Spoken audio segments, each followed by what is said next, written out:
Wicked to talk to them. Thank you very much, D-Man. Joe Miller has teleported here to the table, and we are also joined by Wicked after another win for Alliance. 7-0 winning streak right now, very impressive.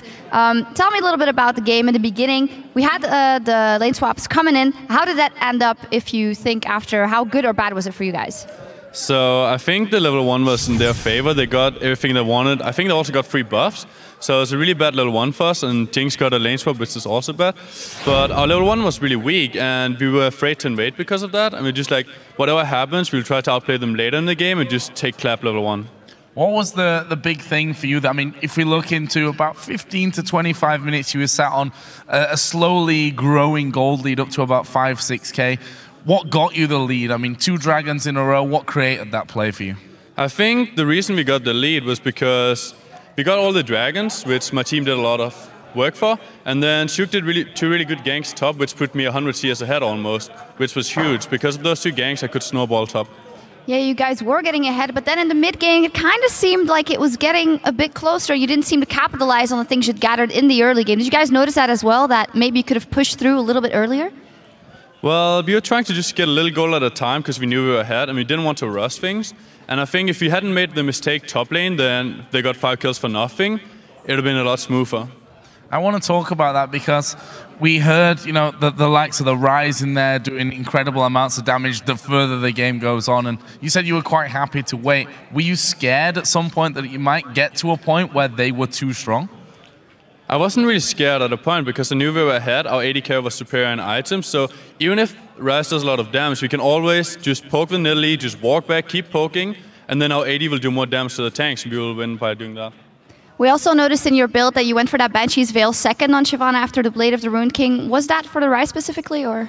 The reason I went for Banshee as well was because I could beat Trundle any day because I was really far ahead. So it didn't really matter. I didn't need to buy any armor. And I could just go Banshees if they would ever put Rise against me. So I was always sure to win. While we're speaking against you against Rise, let's think about the Baron fight where you guys got Baron, got a few kills after. If you watch the actual fight going on there was no Wicked to be seen. You stuck to Rise that entire time. How important was that in winning the fight for you? So I think it was pretty important. Early in the fight, like Rise wasn't even near. So I was keeping Jinx and the support out of the fight by just walking back and forth, trying to get some aggro on them. And then afterwards, just started ignoring me. And I thought, I can just keep the Rise away, because I had 30% health or something, so I would never contribute to the fight anyways. And he was full. Yeah, you guys did very well, and then close out the game. A 7-game winning streak. What for you do you feel is the biggest difference between the Alliance that is making the 7-0 winning streak right now and the Alliance that we saw in the beginning? Well, the Alliance in the beginning was a new team. We didn't know each other's weakness or strengths. You need to synchronize as a team and just get to play together. So what changed then? I mean, you say you need to do this, but how did you do it? How have you become a team that didn't have the best coordination and teamwork to a team that obviously does have that right now? So I think the most important thing, even when we were 0-4 in the Super Week in the first one, we were always like, we will try to do everything we can to get first, because that's our goal. We all believe in it. We all want to reach our dream, and we just trust in each other. And then a little, we started playing better together as well. So I asked a question earlier to Diamond, and he was afraid to say prediction, but he still said Gambit would finish first before playoffs. Do you dare to make the same kind of prediction? 12-0 the dream.